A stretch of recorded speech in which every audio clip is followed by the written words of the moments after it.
You can go ahead. Good afternoon. I welcome you all to the second session of our 7 days development program titled Mindsets, Knowledge Sets, and Skill Sets for 21st Century Youth Innovations and Adaptations. We have amongst us Shri Adinarayanan and Srimati Smrithi Adinarayanan for their session, namely Yoga for Well-being, Science and Practice. Shri Adinarayanan and Srimati Smriti Adinarayanan are founders of Anadi Foundation. They have reached out to more than 30,000 people through their educational, sustainability, scientific, and well-being based programs. Both of them teach courses on inner development at IIT Delhi, and Shri Adinarayanan is an adjunct professor of practice at NRCVE IIT Delhi. With global exposure and rooted in the Parampara, Adi Narayanan and Smriti bring the essence of their tapasya, swadhyaya, and shraddha into all their program offerings. Adi Narayanan has led the good fortune of spending more than 150 days in Mauna Tapasya in complete isolation and minimal food intake. Anadi Foundation's Yatras and Mahabharata programs attract participants from all over the world. Before we begin, a gentle reminder to all that the, after Sri Adinarayanan's session till 5, there would be a question answer session from the questions that we have received through the responses. Now, I would request Sri Adinarayanan to kindly proceed with the session. Over to you, sir. Thank you. Thank you, sir. It is always a pleasure addressing an academic community, consisting of faculty and students. So we are teachers at heart, and it's our honor and pleasure that we get to, be part of this discussion. In the Indian tradition, we always start with an invocation. An invocation is to set the right inner environment. So let's start with an invocation. Om Sahana Bhavatu Sahanau Bhunaktu Sah Vidyam Karavavahai Tejasvinavadhitamastu ma vidvishavahai. Om Shanti Shanti Shanti. Om Shri Gurubhyo Namaha. Hari Om.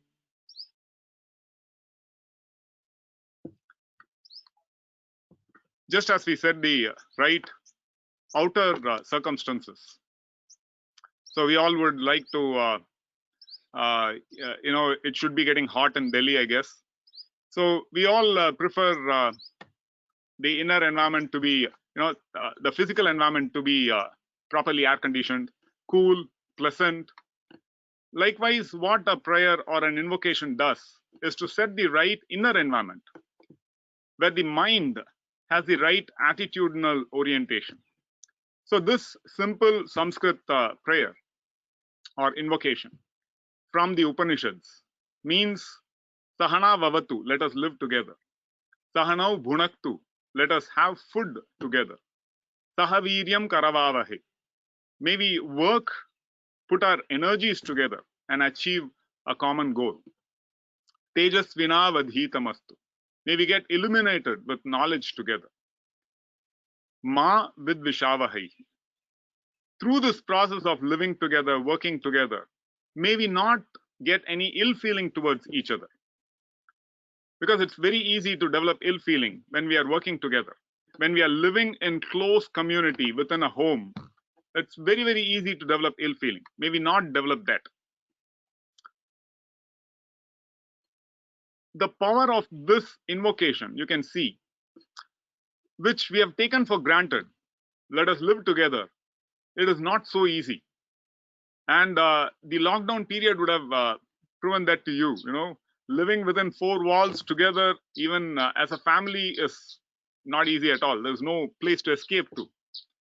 So that's where there are key attitudinal aspects that need to be addressed and set right. So yoga is also that, which we will be looking at as we proceed through the session. Let us have food together.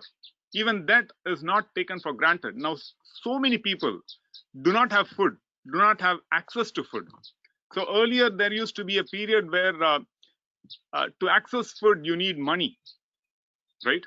Before the lockdown, to access food you need money, and hence billions of people around the world do not have access to one square meal a day.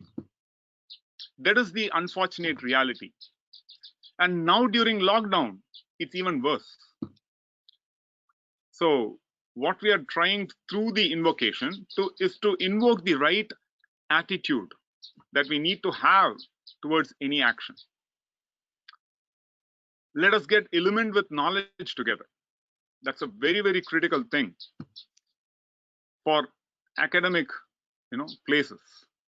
You will definitely understand and appreciate that now even that is not very easy, not easy at all.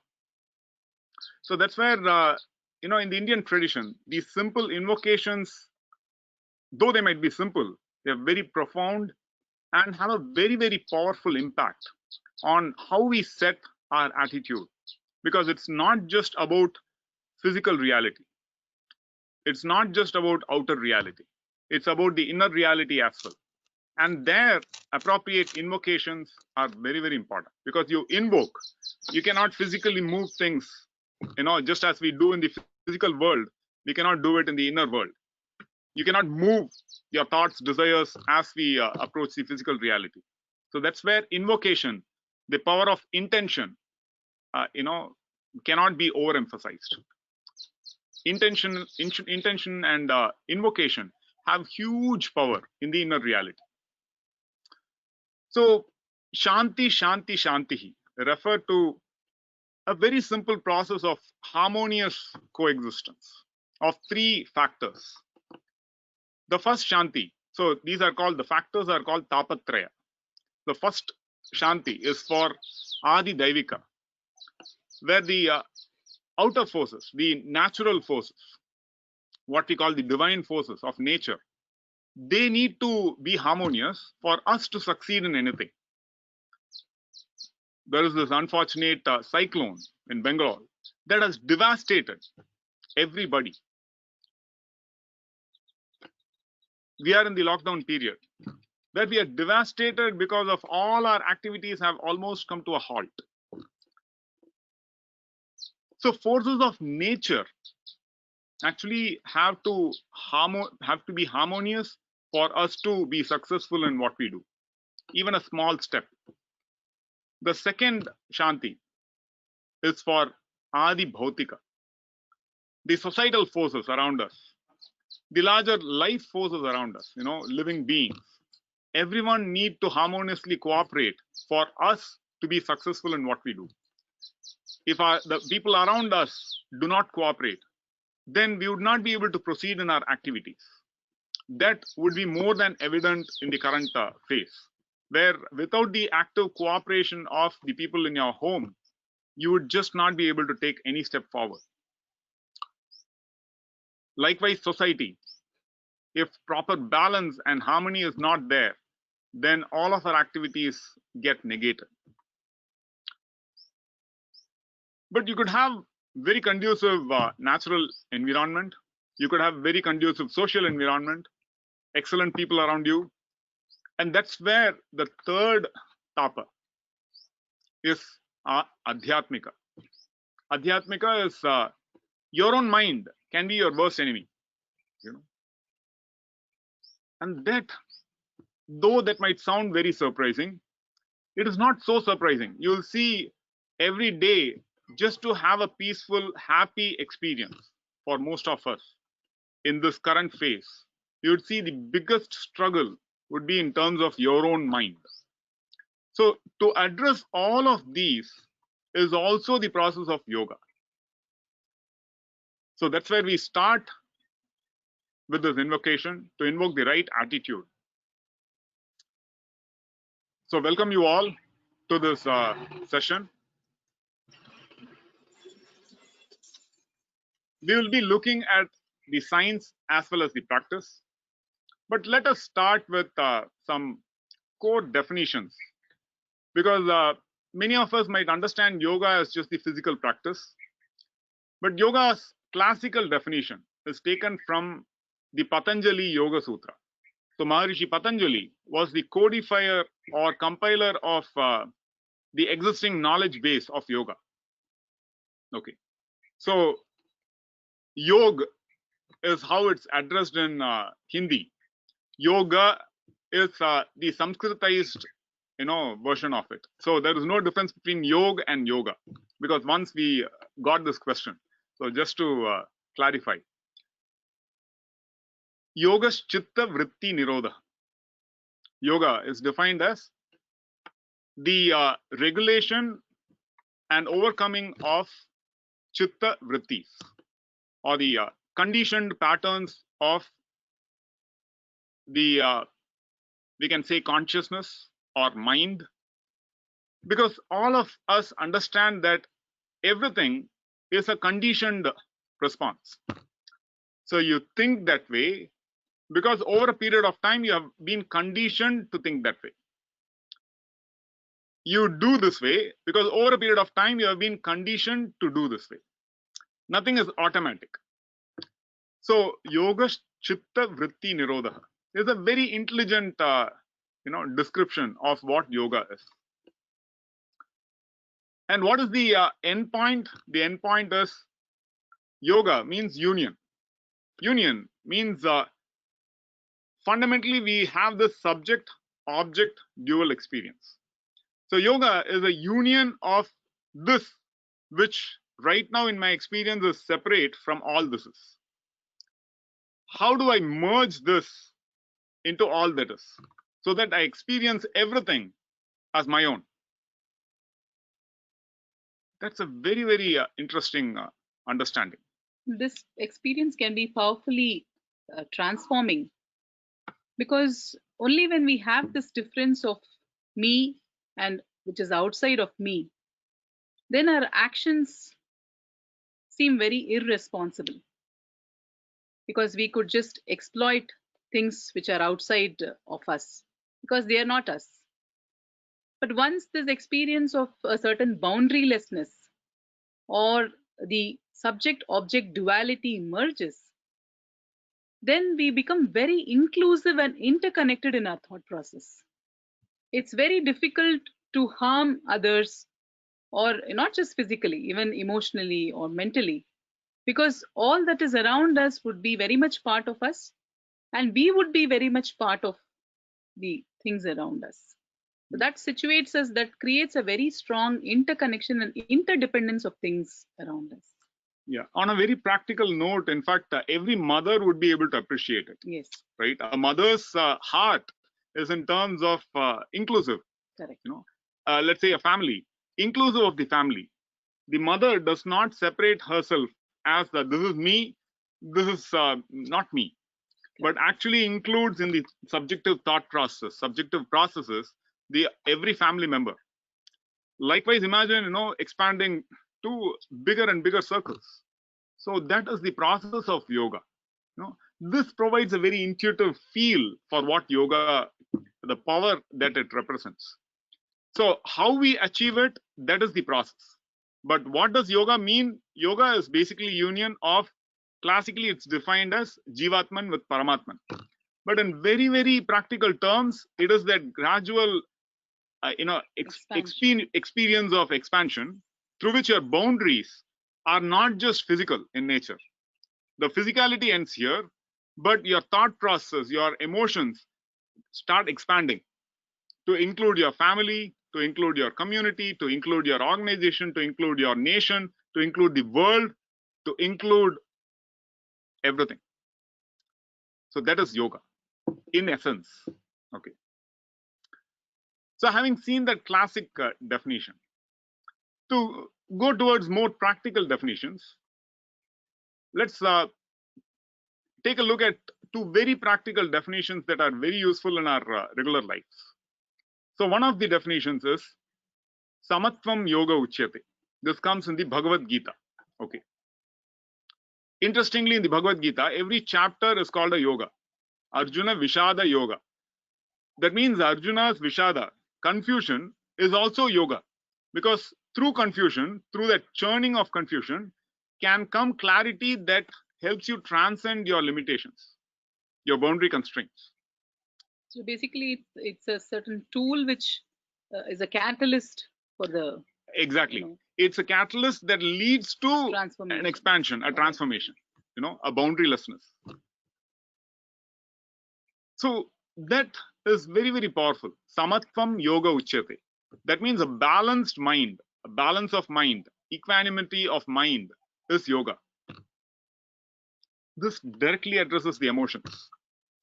So for most of us, that has very great importance in our life. Because for most of us, we relate with our emotions as a primary aspect of our experience.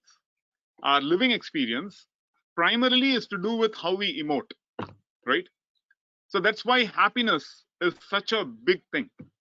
Everyone wishes to be happy. Everyone wishes to be fulfilled. At the end of the day, you wish to be fulfilled. You wish to be happy. You wish to be satisfied. You could have an air-conditioned environment, okay? But that does not guarantee that you'd be happy and would be able to peacefully sleep. It does not guarantee that. So that's where Samatvam Yoga Uchyate is very, very applicable to current reality. In fact, as soon as the lockdown or a quarantine period started, there was so much uncertainty around us, such that this equanimity got imbalanced, isn't it? People were uncertain about the future, what is going to happen currently, how am I going to compensate for the loss, be it a business or be it education or be it a nation's progress. And that is why understanding this definition of yoga becomes important. Because what are these steps that we need to take to restore this balance? It's always the Indian system always looks at imbalance and restoring the system to balance. If we look at Ayurveda, it talks about imbalance of the doshas and bringing it back to balance. Imbalance of the emotions and bringing it back to equanimity. If there is a vritti, we eliminate it and bring it back to the normal situation or a balanced situation. Yeah. So that's why yoga, this definition of yoga makes so much sense. And that's where also, because the normal state, if we actually look at it, the normal state is considered that of balance. Correct. The normal state is considered that of health. Good health. Normal state is considered that of happiness, not as an excitation and a corresponding depression, but a stable state of mind, happiness. That's why one is called Ananda Swarupa. One is of the nature of Ananda. That is considered normal. But if we look at society now, very interestingly, very intriguingly, normal is a happy, balanced condition. Yeah. What is common is an agitated, or a fear or anxiety, uncertainty, anxiety, depression. These are common, but are they normal? No. If someone is happy, are they abnormal? No, they are normal. If someone is unhappy, it represents a state of imbalance. So see the intuitive way in which it works. For example, very simple example to illustrate this. You can try this as an experiment, especially the students here in this session. For one full day, can you hold your like this as a stressed state of experience, like this? If you were to consciously try it, it's already paining for me. Okay. It's like, oh, this is I need to relax. I need to come back to normalcy, right? Because this is like a lot of effort. You get it? Similarly, let's say an excited state where let's just assume an excited state of how long would we be able to maintain it? Not for long. Or something like anger, where you grit your teeth and eyes dilated. Again, not a normal condition, but very common, though. Irritated, bored, depressed. All of these you would see are very common to find, but not normal. What is a normal state? It's actually a state of relaxation, where your facial muscles are just relaxed. It's a pleasant state of relaxed demeanor. That is normal. But how many people do we see that actually have this as a normal, that is a common baseline? In fact, if we see somebody like that, most people assume that they are sleeping. Sleep. I know, it's like sleepwalking. What's wrong with you? Hello, nothing is wrong with me. What's wrong with you? So that's why understanding the difference between what is normal and what is common is very, very important. So that we know normal is perfectly fine. It's a state of balance. When you're happy, you're normal. When you're healthy, good health, you're normal. You're not abnormal.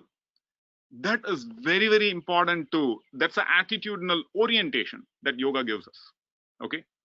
So now coming back to the next definition of yoga. Yoga is defined as yoga karmasu kaushalam. This is a very powerful definition, which we find again in the Bhagavad Gita. So karma means any action. So you have action at the level of thought. Thought is also considered an action, but a subtle action, okay, which has a cause and effect. So one cause can lead to one effect. One cause can lead to multiple effects. Multiple causes can lead to one effect. Multiple causes can lead to multiple effects. Hope I have succeeded in complicating the entire thing, okay?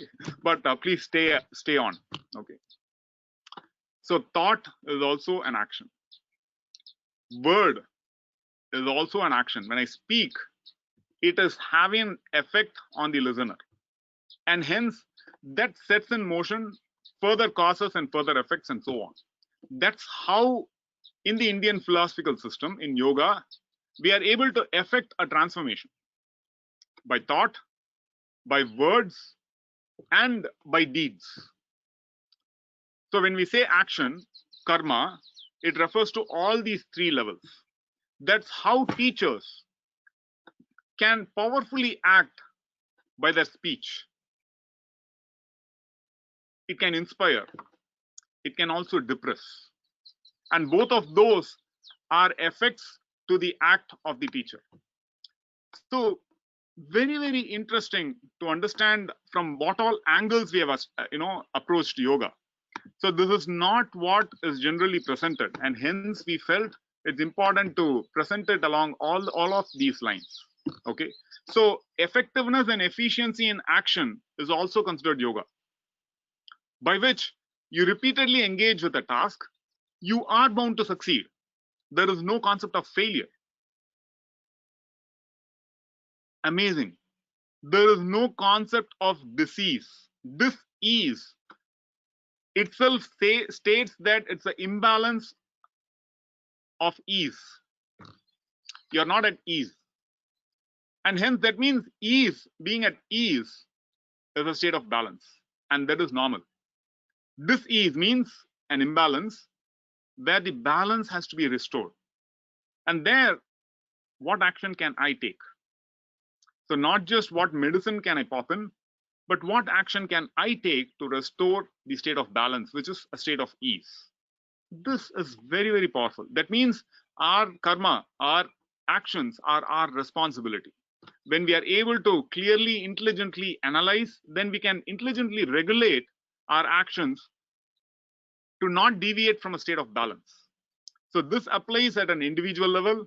This applies at a physical and mental level. This applies at a societal level. this applies at a ecological level. This is very, very powerful. And in fact, the Bhagavad Gita itself is such a action-oriented text because when Arjuna is standing at the battlefield, Krishna gives this entire Gita for a decisive action to be taken. So often people assume that people who are on the path of yoga are not the people who would act in the world, isn't it?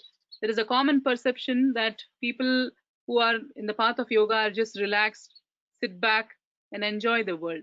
But it's never that way. This particular thing from the Bhagavad Gita talks about karmashu kaushalam, taking up something and excelling in it. So Exactly. this is something that all of us, be it teachers or students, we all want to do that. Whatever we take up, we want to excel in that, and yoga clearly provides a path towards that. And then personally, we've experienced, as we take up, complex asanas, the kind of expansion that happens in our thought process, the growth mindset that we get. We think we are growing older, and then we won't be able to do certain asanas, but it's never that way. Never that way. We keep trying, we keep falling. At the same time, it's an intelligent fall, right?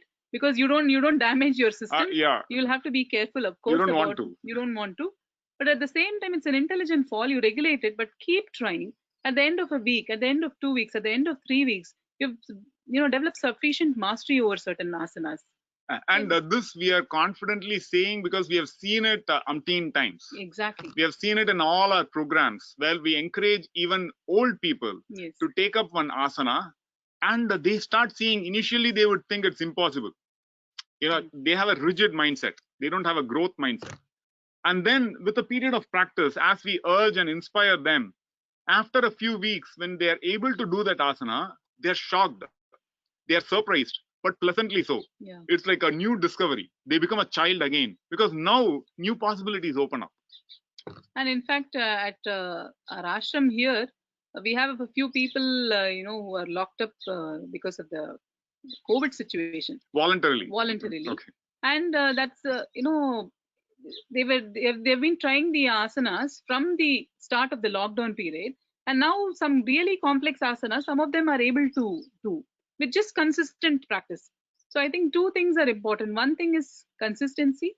The second thing is what you can call it, continuing to do it. Continuity. Maybe setting aside some time every day, or alternate days, or weekly, or something like that. Yeah. Where some periodicity. Some periodicity should be there. And then there should be some kind of a consistency to it. Keep experimenting with it for some amount of time. That really helps to. Yeah. And if this is a very important point. If this can apply even to something as rigid as the body, yeah, physical health, physical body, then you can imagine actually playing with the mind is much easier because it's much more fluid. So changing a negative thought process into a positive thought process is not as tough as developing skill in an asana. All that it requires is a repeated engagement with it and consistency with respect to this. That's where it's beautifully mentioned in the Maharishi Patanjali Yoga Sutra. Is abhyasa and vairagya lead to success. Correct. Abhyasa means repeated enthusiastic practice. Yeah. And it also talks about dhirga kale. It talks about a prolonged period of time. For a long period of time, you take up that abhyasa, yeah, and then master it. And depending on the complexity of what we take up, exactly, whatever our goal is, depending on the complexity, you need to take up. Stay on with it. Stay on with it, because there is no concept of failure. Yeah. Wow, this is a very important discovery of yoga, if I can say that. There is no concept of failure in Yoga Shastra. There is only success. And there are obstacles to success that you just need to intelligently regulate, and hence it's like succeeding. So it's always a path of progress. Definitely. So this gives us very, very interesting insights, and especially for the student community. Yeah. Because that is when you need to get it. Whatever you decide in your life now, you can make it happen. You just need to stay on with it, and you intelligently navigate. You are anyhow bound to achieve success. whatever it is. And Maharishi Patanjali actually beautifully brings it out in the Yoga Sutras in terms of the 8 limbs of yoga. Yes. Yama, Niyama, Asana, Pranayama, Pratyahara, Dharana, Dhyana, and Samadhi. So you would see that he does not leave out the personal and social context and just extract the practices out of it. So he says that you follow some kind of a discipline, you be connected to the society, follow the social norms, and then you take up this asana, pranayama, and keep, practicing and perfecting it. So basically, it situates you in the society, and then sort of experimenting with these. And then he also gives beautiful guidelines on what kind of obstacles you might face as you deepen your practice. But then he also gives certain solutions which you can practice, eliminate those obstacles, and then keep moving. As he said, it's always a path of progress. And that is the path of hope that he gives. So no matter what the constraints, no matter what the situation, whatever we imagine ourselves to be repeatedly, that is what comes true. When we imagine repeatedly a negative projection, that is what comes true, because we have given reality to it. If we repeatedly engage with positive attitude, positive behavior, and a positive projection, hope, compassion, kindness, these are the key words, then that is the reality that we create, both for ourselves and and for the world. So that is very, very useful to understand, right? So with this, you would have gotten a picture where how is yoga situated, and hence these are beautifully intertwined in the Indian genius is in terms of making it so practical that it is applicable to everybody. In terms of karma yoga, bhakti yoga, jnana yoga, raja yoga. Raja yoga is just dealing with the mind directly, where directly meditate, master the mind, and get going. While bhakti yoga is carefully helping develop a connect to a principle that is liberating. What you focus on, if it is restrictive, if you focus on negativity, you become like restricted. You feel miserable because you feel restricted. While if you redirect that focus and connect, bhakti means connect, okay? Vibhakt means disconnected. So we all wish to be connected with our family, with our friends, with our peers, with our colleagues, with the society, with the world. We wish to connect ourselves in different ways. We also wish to connect with our deeper self, with our inspiration. So that is the idea of bhakti. How can it be liberate? If you connect with something that is liberating, a higher principle, a higher idea, Ishta Devata, Guru, it liberates, because it's about cultivating that mindset. Karma yoga is again directing your actions towards a larger principle. Jnana yoga is directing your focus towards knowledge that liberates and expands. So powerfully intertwined. These are the principles by which these are intertwined, and hence it's not just about asana. Yeah. So that's the underlying point, right? Most of us, when we say yoga, we immediately imagine standing upside down. Oh, yoga is not for me. I cannot stand upside down. No, yoga is just learning to stand on two legs properly, if at all, handling our emotions, handling our all our gifts, so that we can live a fulfilled life. Okay. So we have seen yogas chitta vritti nirodha, yoga karmasu kaushalam, samatvam yoga uchyate. And what are the processes involved in it in terms of the Ashtanga yoga system of yama, niyama, asana, which is a part of the larger yogic process, pranayama, pratyahara, dharana, dhyana, samadhi. Okay. So pranayama is, of course, the breathing practices. Pratyahara is the withdrawal of senses and going inward. Dharana is a concentration. You focus on a particular, say, object or principle or higher being. And dhyana is about a certain meditation and awareness. And samadhi is a very higher and deeper state of consciousness. So these are laid out very beautifully in the yogic system. So now that we have looked at 3 definitions of yoga, let's look at some of the scientific aspects of yoga. Let me just try to share my screen.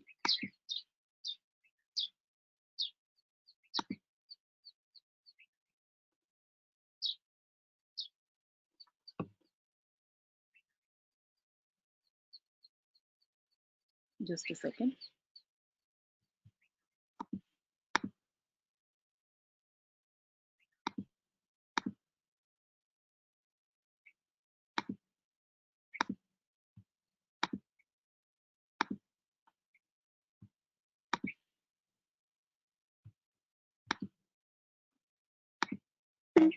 There are too many windows open. I'm just trying to close all these.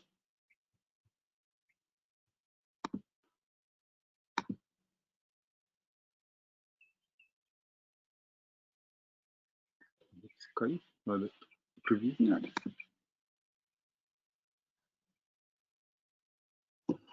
I hope you can see my screen now. Yeah, I can. I think it's visible. So there's often this question as to, is there a necessity to look at yoga from a scientific perspective? Do we need to validate yogic practices? How is it of interest to a yogi? A yogi just wants to mind his or her own business in terms of practices, but why is this scientific verification even needed?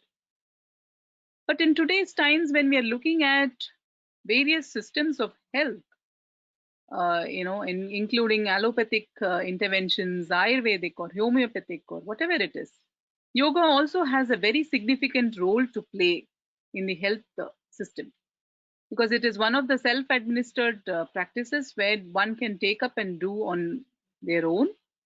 And at the same time, beyond the benefits, one thing is the fundamental principle of yoga in terms of a union of the body and mind, or the boundarylessness that we experience.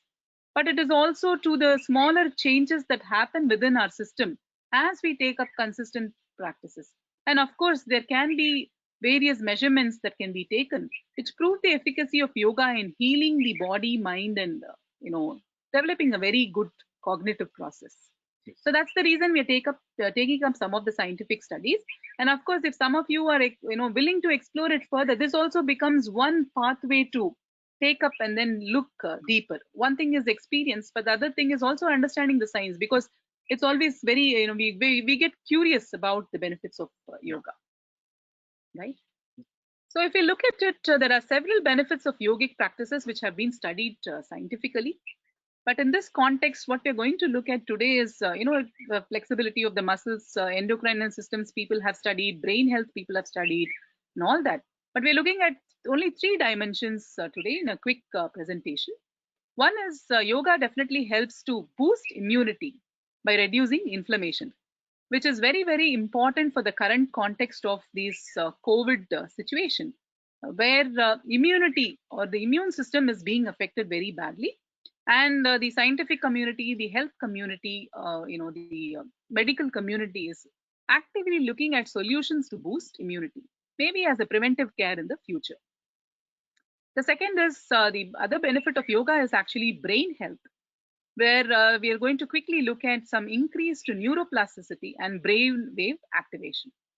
The third is stress response, because as we were looking at the beginning, this lockdown period has been quite stressful for a lot of people, mainly because many things are uncertain, or we are encountering new situations that we haven't encountered before. As he said, even just living in four walls without being able to come down or come out of your house, that itself can be quite stressful for many, because one thing is, all of a sudden you have 24 hours at your disposal. Some people don't even know how to, because somebody else was engaging their time. Now we are left to ourselves. So what do we do? So there is a stress that is going on in the system, and how yoga can actually help to relieve that. So when you look at the dimension of immunity, so inflammation occurs when the body sends this white blood cells, right? And immune cells to fight the invaders. So whenever there is some kind of an infection that happens, there are some white blood cells that flow. There are white blood cells that are released, and a lot of immune cells are released to fight the invaders. So sometimes what happens is when the immune system is affected badly, even though there might be no invader as such, like a virus or something like that, bacteria, but these immune cells are secreted into the system. For example, arthritis. There is no invader there, but still the immune system is kicked on. So basically, our own cells are fighting our own cells. Our own cells.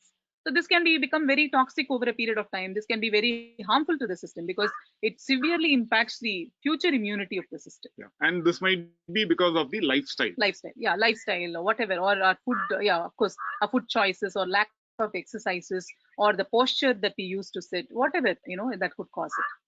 And scientific studies have proven that yoga has anti-inflammatory properties. Like, for example, higher levels of certain proteins which are important for countering inflammation. And also yoga increases cytokines that stop inflammation and reduces cytokines that increase the inflammation. So basically, it helps to restore the system into balance, and then it acts against the inflammation that happens. So basically, it means that it increases the immunity which is required to fight diseases such as COVID. So inflammation is a very necessary process. But it has to be appropriately regulated. Yeah. So regulation is the key word. Exactly. Here. So that is to do with immunity. And there are so many studies that talk about, the brain health through yoga. In fact, a couple of, I think last week, we gave a seminar on the increase of neuroplasticity using yoga. It was a webinar. And then it's very interesting to look at studies that increase neuroplasticity, because people have done studies on novice practitioners, people have done on advanced yogis. There have been some studies in the Buddhist tradition as well. So on the screen, you can see about the different waves. You have gamma waves, you have beta waves, alpha waves, theta waves, and delta waves in the different frequencies. And it means that, for example, I'll just, if you look at the screen, if there is a very high gamma wave, it means that there is a lot of active thought that is happening, or very high gamma activity means a lot of active thought is happening. Whereas alpha wave, if you look at it, means that there is a relaxed, reflective, and meditative state that is happening. So studies have shown that yogic practices, including asana, pranayama, and meditation, they increase the alpha wave activity, they increase beta wave activity after the practice, theta wave activity after the practice, increased activation of the frontal lobes. It means it enhances our capacity to think and make decisions in a proper manner. And it is also increases the hippocampal activity. You can see the diagram of the brain here to look at the various lobes. So it means that the hippocampal volume, which is also one of the important factors in neuroplasticity, it increases. So neuroplasticity means what is meant by plastic here? Please don't imagine the plastic that we all look at as a problem. Here, plasticity is to do with the capability to change, yes, to adapt. So neuroplasticity means the capability of the nervous system, and especially the brain, to change and adapt as we grow, and as we get exposed to multiple systems, as we get exposed to multiple experiences, new knowledge. So there are two kinds of neuroplasticity. One is functional plasticity, and another is structural plasticity.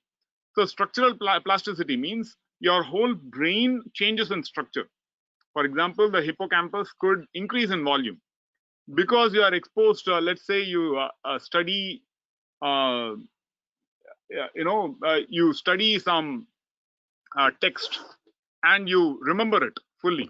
So it's been found, for example, in Vedic scholars, those who remember the entire Vedas, their hippocampal volume has been found to be like huge, much more than the normal average human being.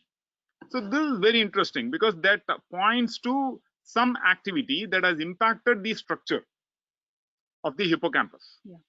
So likewise, functional neuroplasticity is to do with the functional adaptation, like task performance, your accuracy at some task increasing over a period of time, and then your timing to perform a task improving over a period of time. So again, we are coming to yoga karmasu kaushalam, a culture of excellence where effectiveness and efficiency in action develops. Expertise is just that.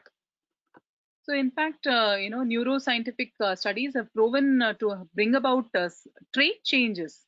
The trait changes, in the sense, permanent changes in the structure of the brain, as you was mentioning. And then this is especially useful in a very aging population. As people grow old, their neuroplasticity tends to decrease. Or when people face neurological issues, then their neuroplasticity needs to be revived through various mechanisms. So this yoga performs a very powerful path to bring out this or bring back this neuroplasticity, which is lost due to any neurological disorder. Yeah, and that's where we had co-organized a workshop on mind meditation and human values in IIT Delhi. There, one of the keynote speakers, Professor Richard Davidson, he's an expert on meditation and brain. So it was amazing to listen to him and how meditation actually has a phenomenal effect on all of this that we are talking of. So that is very, very, very important to understand. So it is through our effort we can actually overcome so many of the constraints that we develop through our lifestyle.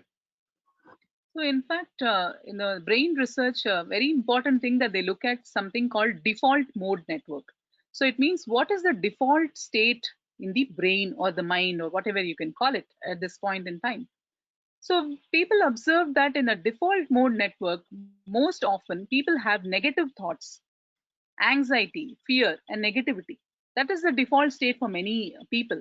However, people who meditate or have adopt yogic practices, their default mode network was very different from those who were not doing. There was a lot of positivity and there was a good activation because their brain was being utilized to a very good extent. Exactly. And even the signs of addiction, yes, there, it is with repeated action along certain lines, your neural pathways get,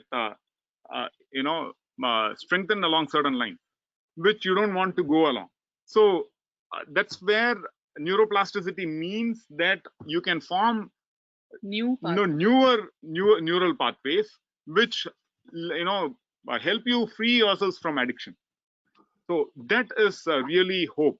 And especially if you're if as students or faculty you're planning to explore new dimensions of work which you haven't been exploring before, so it means that there is a certain cognitive challenge involved in it, because it's the domain could be difficult for you because you're used to a certain thing. Then in those situations yogic practices can really help. For example, at our ashram, we had a person who's currently taking up a higher degree elsewhere. So he was working on a completely different domain before. It was all to do with management principles. Yeah, he was a CEO of a company. But then he took to Mauna Sadhana for about 54 days. But now his line of work is completely different, very much oriented to the Indian knowledge systems. And he has picked it up reasonably well, quite well, compared to others, I could say. Because of a certain practice that has gone into, or certain neuroplasticity that has developed because of the sadhana that he undertook. So that is the kind of power that yogic practices have. Yeah. And now coming to the most important aspect, which is to do with emotional health.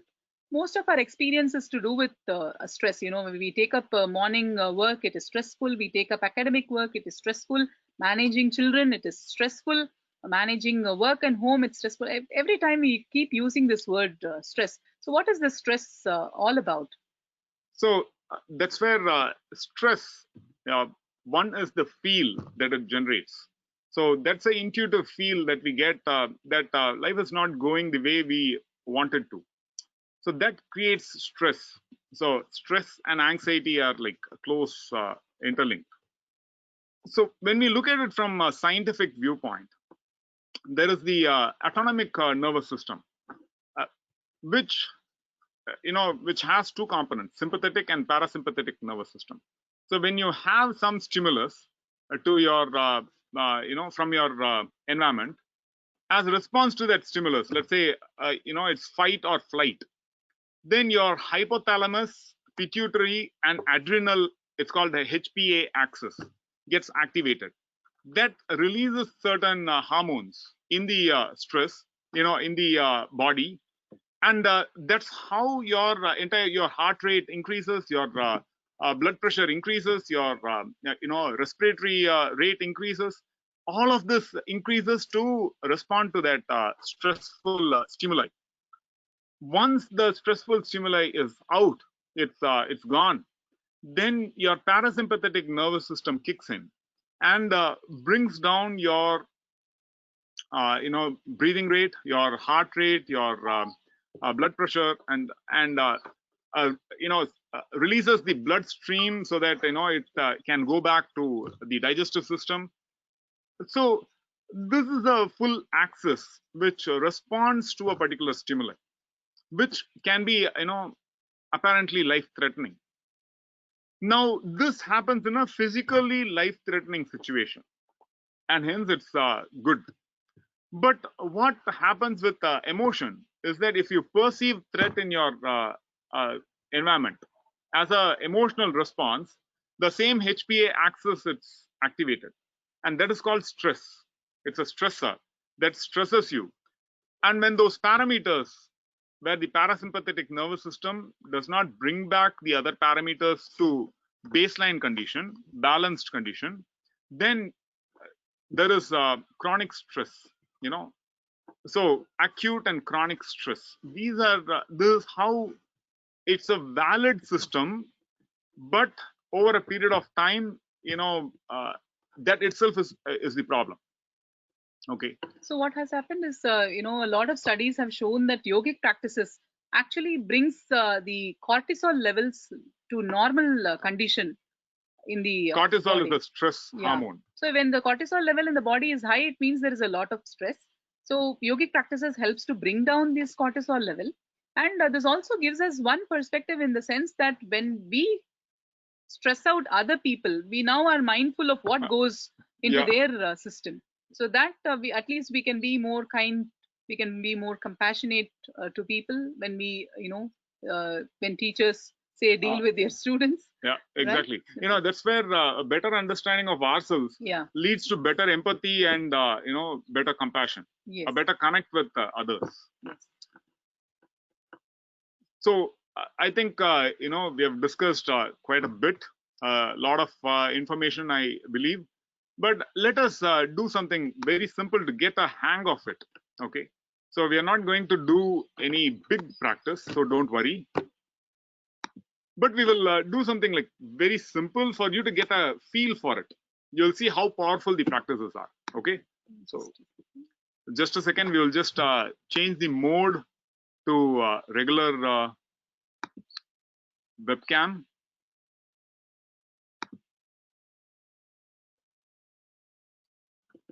You can go to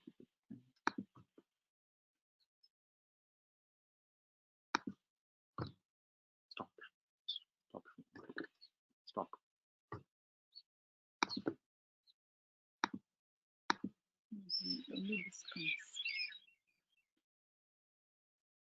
Webcam.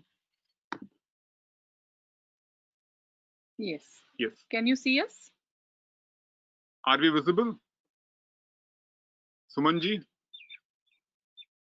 You are visible. Okay. You are visible. Okay. Thank you. So let's have a quick practice. So first, let me request you to sit in a comfortable posture. Either however you are seated in your home, it should be fine. So once you're seated comfortably, this is just to bring awareness to our posture.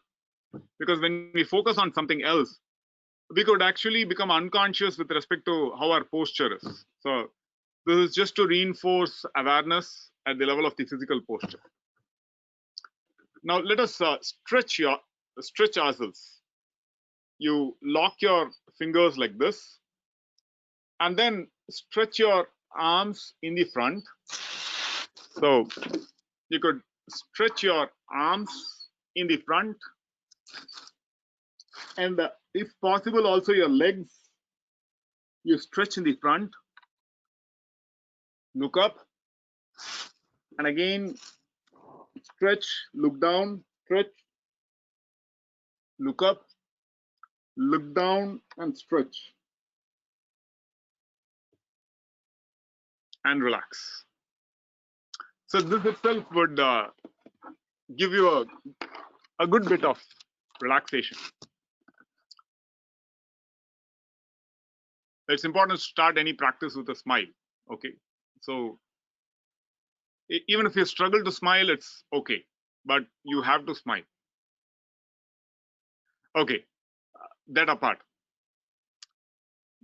What we will do now is something that is very powerful. So please pay careful attention. It's very simple, so it can be easily missed, but it's very, very powerful. In our combined experience, we have seen this to be a very, very powerful practice. So let's start becoming aware of our breathing.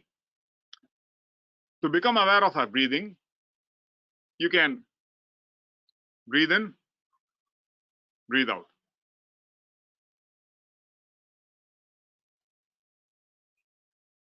Try to take a conscious breath in and a conscious breath out.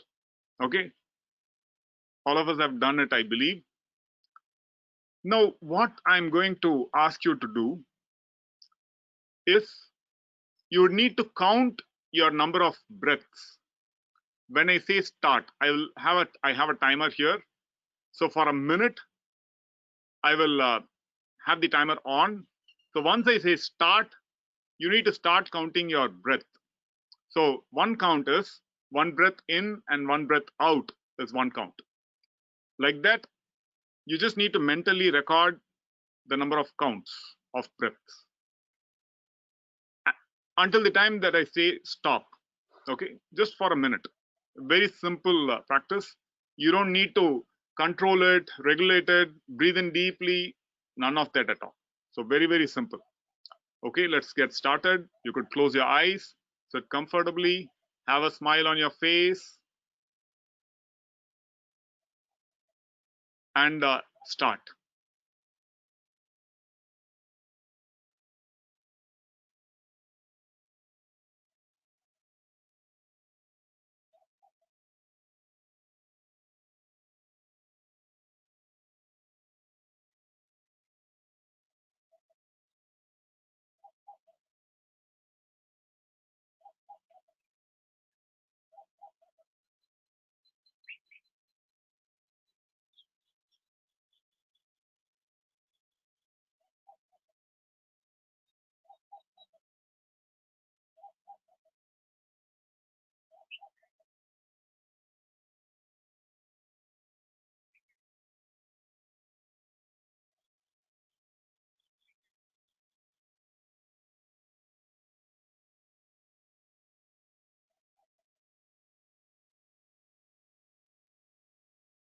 And stop.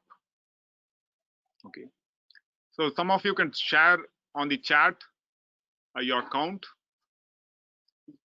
just for us to get a hang.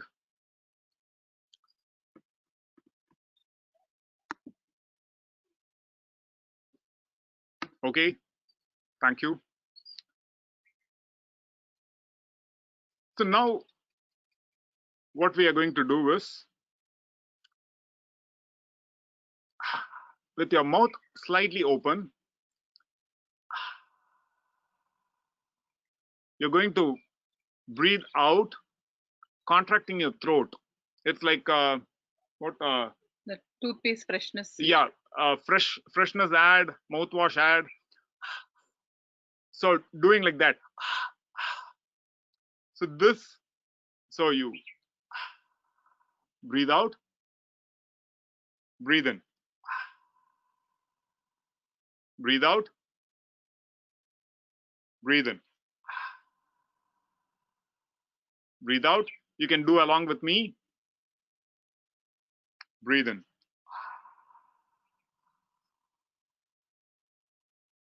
breathe out, breathe in, breathe out. Now the same thing we are going to do, but with mouth closed. So you breathe in, you breathe out, but with that slight sound. It's called ujjayi.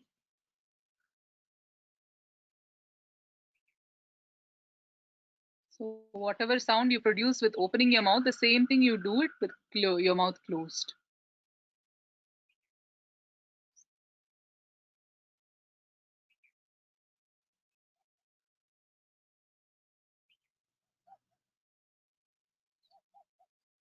So now that you have gotten a hang of it, again, let's close our eyes.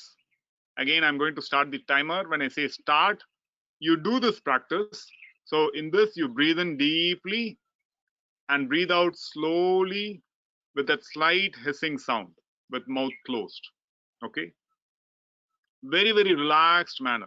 There's no tension, no need to worry at all, and keep the count of the number of breaths. Okay? So relax yourselves, close your eyes with a smile. You can start now.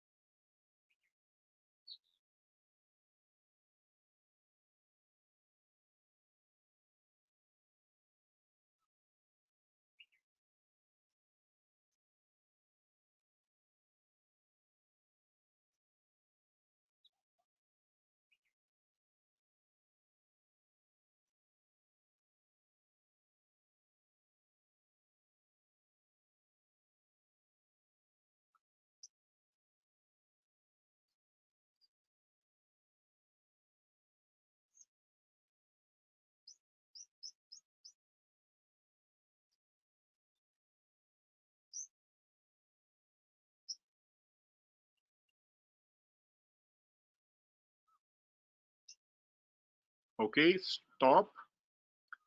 You could keep your eyes closed. Continue to keep your eyes closed. Now, please observe carefully my instructions. So, breathe in deeply. By now, you'd have come to a state of deep relaxation. Please do not disturb that. And some of you would have observed a definite difference from when you started to now.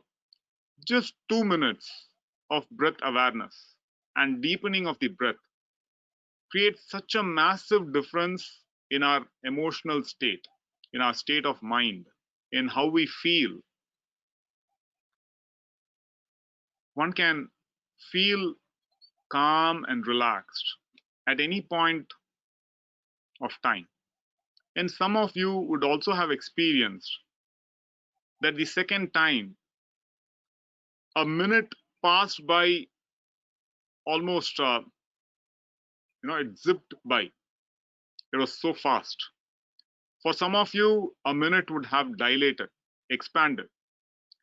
So that means our perception of time is not limited to the clock time. That's a very, very important thing to understand. It's perception of time. Similarly, our perception of reality is what we give to it. It can be positive if we look at it positively. Now, please deepen your breathing. Take in a deep breath and breathe out slowly with a slight hissing sound. Breathe in deeply.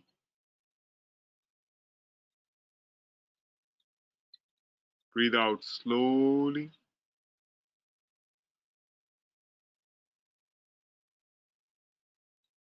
Breathe in deeply. And as you breathe out, imagine all your negativities, all your stress, anxieties, everything leaving your system through your breath. And as you breathe in, imagine yourself being filled with a positive energy. It feels good. The power of imagination and intentionality is great. So as you breathe out, imagine all your negativities leaving you, all these stresses, tensions, worries, anxieties, all of them leaving you. And as you breathe in, imagine being filled with positive energy, a positive feel that is light and energizing. Again, once more, as you breathe out, feel that all the negativities are leaving you. And feel the great positive energy flowing all through your body and system as you breathe in deeply. You feel light, calm, and energized. Our life is what we make of it, no matter what the outer situations are. And this realization is great power. And hence, happiness is a responsibility. If we are happy, we spread happiness. If we are miserable, we spread misery. What would we choose? That is an important decision. We have the freedom to choose. We have given the tools by which you can exercise your choice. Please choose wisely.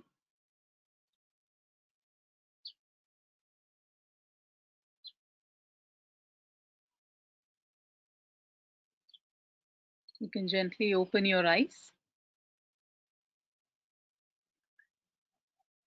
So thank you for being with us today, and thank you for the opportunity.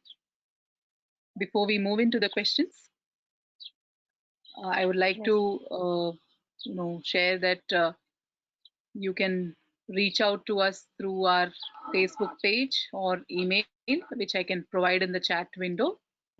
And in the lockdown period, we have been offering a lot of online programs free of cost, especially for the benefit of people who are looking for insights and clarity during this period. We have a few programs coming up in June. We have a Mahabharata week-long Mahabharata program coming up, which will provide tools for decision making to understand the context of governance, education from ancient to modern India. And we're also, we've started this unique program of Mauna Sadhana, which is integrating silence into your daily schedule. So this is just for 2 days integrated into your work daily, regular And schedule. just 3 hours in the morning and 3 hours in the evening during weekend. So one weekend. Yeah, all the information is available on the Facebook page, which I shall share in the chat window. And we will also be coming up with a spirituality and sustainability program. That's an international program. Like that, definitely it should be available on social media. Yeah, and that program is especially looking at how to develop sustainable leadership qualities and spiritual leadership qualities, which will help us to tackle diverse situations that we as leaders or common people go through. Yeah, because we are faced with complex situations worldwide, and so many challenges all through the world, in terms of environment, ecological challenges. We have personal health challenges, emotional, depression, mental health challenges. We have social conflict. Conflict is a challenge. We have economic challenges. Now, all of these are various challenges, and hence it becomes important to rise up to the situation to face these. So these programs are oriented along those lines. So, Thank you. So thank you all. Thank you so much, sir. Thank you so much, ma'am. And it was indeed a very enlightening program. And we actually look forward to your international programs as well. Now, there are a few questions from our attendees today, and I hope you can answer those. So the first one is from Mohammad Ashwaq. He is in query with how should we learn to appreciate our positive emotions so that we can offset our anxiety during this lockdown? Yes. So this we definitely understand that uncertainty can cause anxiety. So that's where very interestingly, directly going to the point, sukha, the Indian word for happiness is sukha. So that's a beautiful word which shows the processes behind the experience. Kha means space in Sanskrit. Sukha means good space. Okay. Dukha, dukha, dukh, sukh, dukh, dukha means not so good space. Right? So that is clear. Sukha means good space. Dukha means not so good space. Now, what we experience as happiness is sukha, sukh. Dukh means sorrow or anxiety, stress, some experience which does not cause a good feel. So this is to do with the inner space. So that's where what we take in contributes to how we feel. So if you keep consuming just anxiety and stress ridden information input, that is bound to cause dukha, dukh.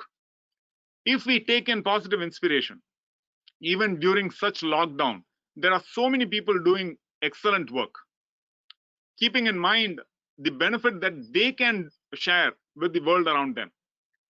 Do one small thing, one act of kindness, one act of goodness, and that will give you such a positive feel. While all day long you keep yourselves in because there is no other option and keep consuming stuff that will make you depressed, then it's very difficult to come out of that. So that's where it's very important to act in a small measure, a small step in the direction of positivity. So that's a practical thing that becomes very useful. In fact, in the Indian tradition, there is something called upavasa or upvas, which means is a certain withdrawal from certain things. So if you are able to identify the source of negativity, and if you're able to observe an upvas on that, for example, if your mobile phone is the one which is causing negativity because of social media or whatever it is, maybe a mobile phone upvasa for few hours a day can Or relieve even you an hour or half an hour. yeah, so that can relieve you of that kind of negativity, but reinforcing it with something else which is positive, that will help to counter this negative feeling. So that's where a very practical suggestion would be to have at least half an hour every day of positive inspiration. Study the lives of great people world over, anybody that you look up to. India has no dearth of that, but the world has no dearth of positive leadership, positive leaders on any area. It could be business leaders, it could be political leaders, it could be spiritual leaders, it could be anybody that you take up daily. Half an hour you spend with that and see how it works in a week's time. I'm sure it will make a massive difference to your level of positivity. And that's how you practically approach anxiety. So hope that helps.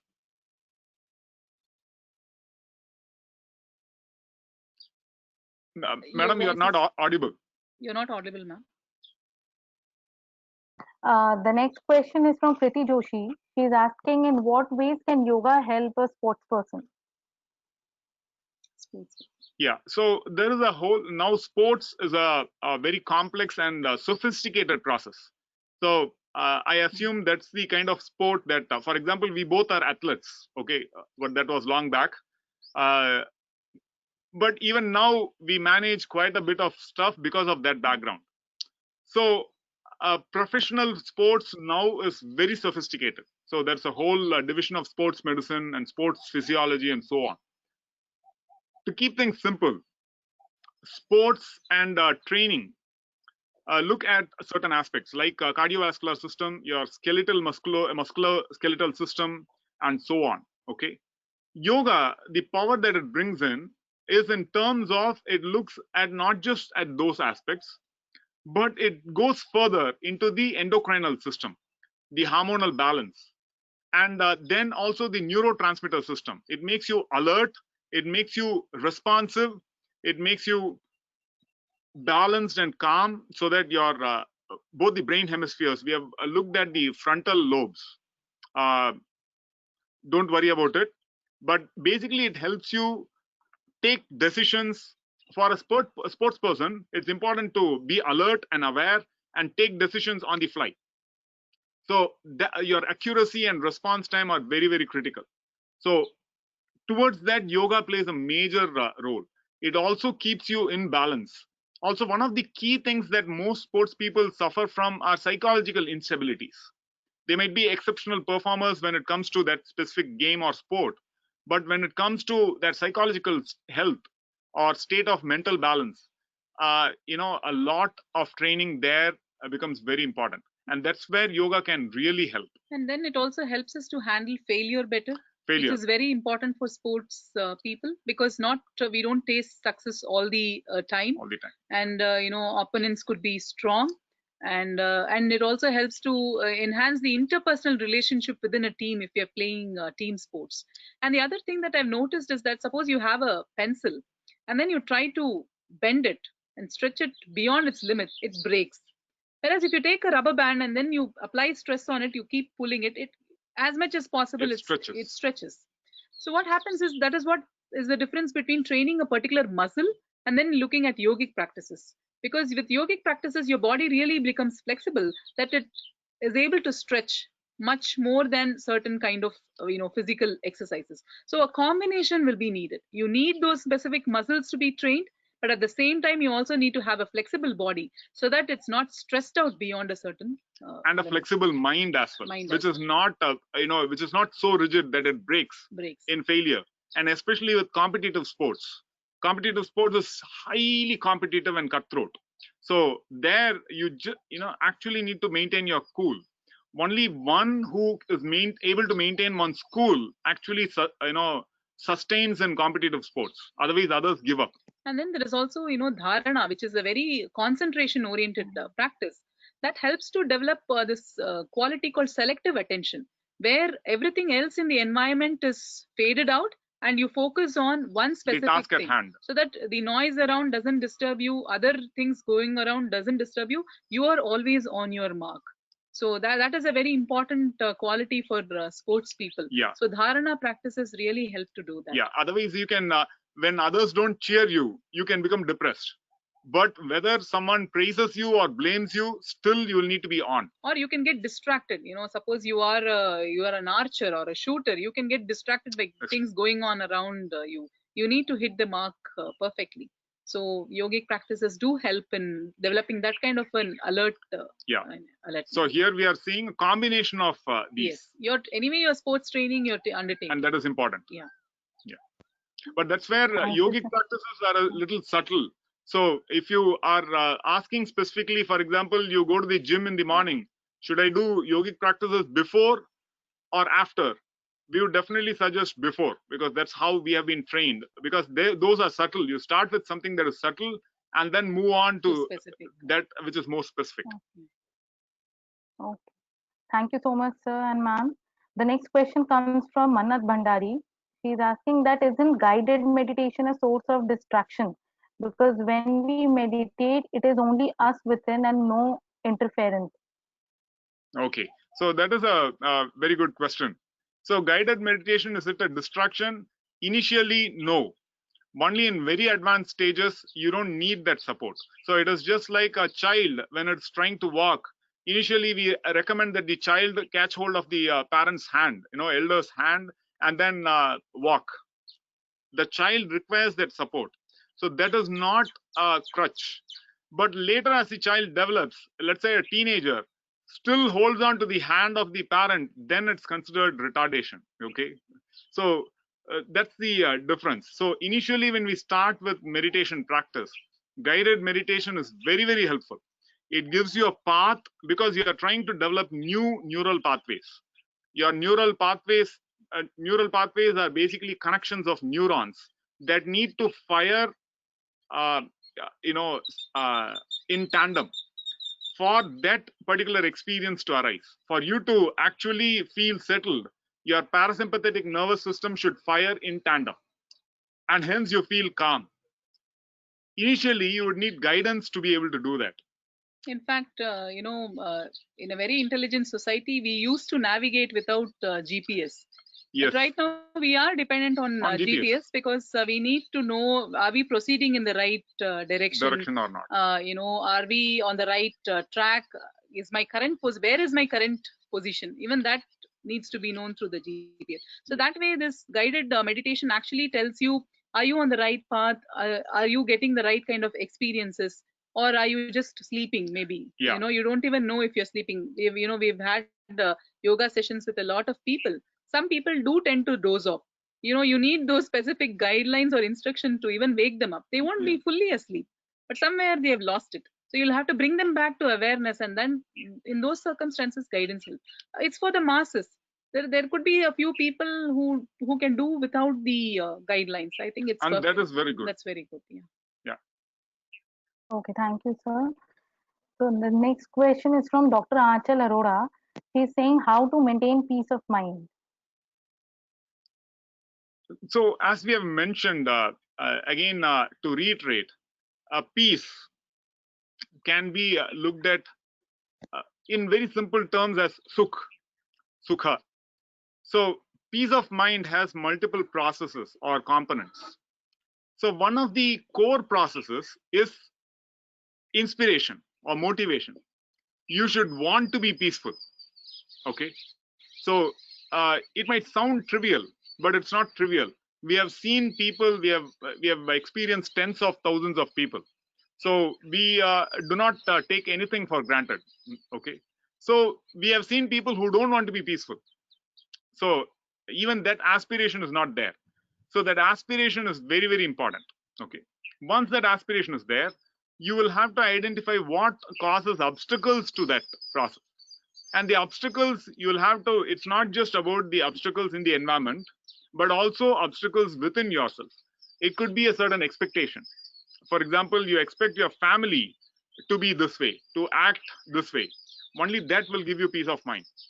If you impose such processes, let's say, especially during the lockdown process, you expect your children to study 8 hours a day, like they do in school.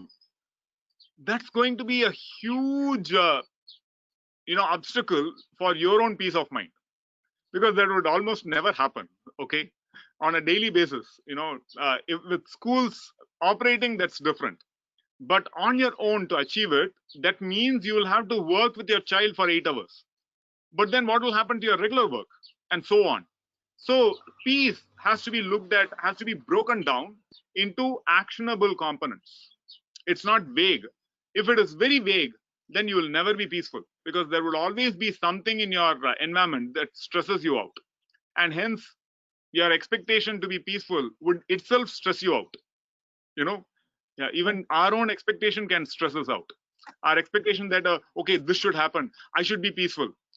For example, let's say I have seen people who who expect themselves not to get angry. And hence they are constantly on the edge. They tell themselves, I should not be angry. I should not be angry.